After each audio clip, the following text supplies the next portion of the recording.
About 20 years ago, I was kidnapped. This is the story of how I escaped. I was backpacking in Morocco, and I put my trust in this guy called Sharif, and he took me to this quiet part of town where suddenly I was bustled into the backseat of a car by a bunch of guys with knives and guns. So for the rest of that day, they took me all around town in trying to get me to take money out of these ATM machines. Now, I don't know whether I'd got my PIN number wrong because I was freaking terrified, or maybe there was no money in the account, but it just wasn't working, and they were getting more and more frustrated and more angry with me. So at some point, they convinced me to call my family back home in Australia. So I tried to call my parents, but it was in the middle of the night, so that didn't work out. As the day wore on, my kidnappers got more and more frustrated. They weren't able to get any money out of me. So we finished the day at an abandoned hotel, and I was put in my room, and I was terrified. Now, as the night went on, couldn't sleep, of course, I was desperately thirsty. I looked and I noticed that there was my backpack on my floor with me. You'd think that someone would have cut it open or seen what's inside or rifled through it, but no one had touched my backpack. And suddenly I remembered something that my mother had once said to me. Fear, in most instances, is an acronym. It stands for false evidence appearing real. And it suddenly occurred to me that at no point had I been physically harmed.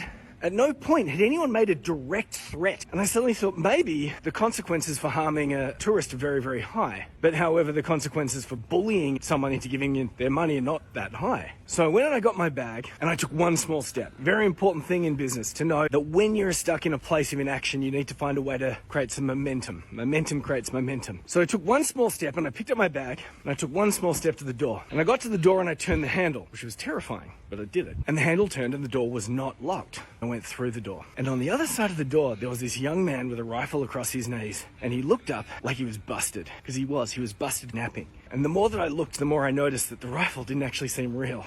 He just looked like a kid with a toy gun across his lap. Now, I don't know if it was real or not, but I remembered that advice, false evidence appearing real. So I stared at the guy as if like to say, stop me, mofo. Walked past him, down the corridor, down the stairs, down to the street, and fortunately I could see the ocean. So I walked to the port, jumped on a ferry, and got the hell out of Tangiers. Went to a place called San Sebastian in northern Spain, the first place I felt safe, and then drunk myself into a stupor. Anyway, the moral of this story is, even in the direst of situations, most of the time, fear is false evidence appearing real. When you find yourself stuck in a place of inaction, the smartest thing that you can do is take one small step, because that one small step is going to lead to a second step, and before you know it, you've created momentum. And momentum creates momentum, and that's how you get through hard times.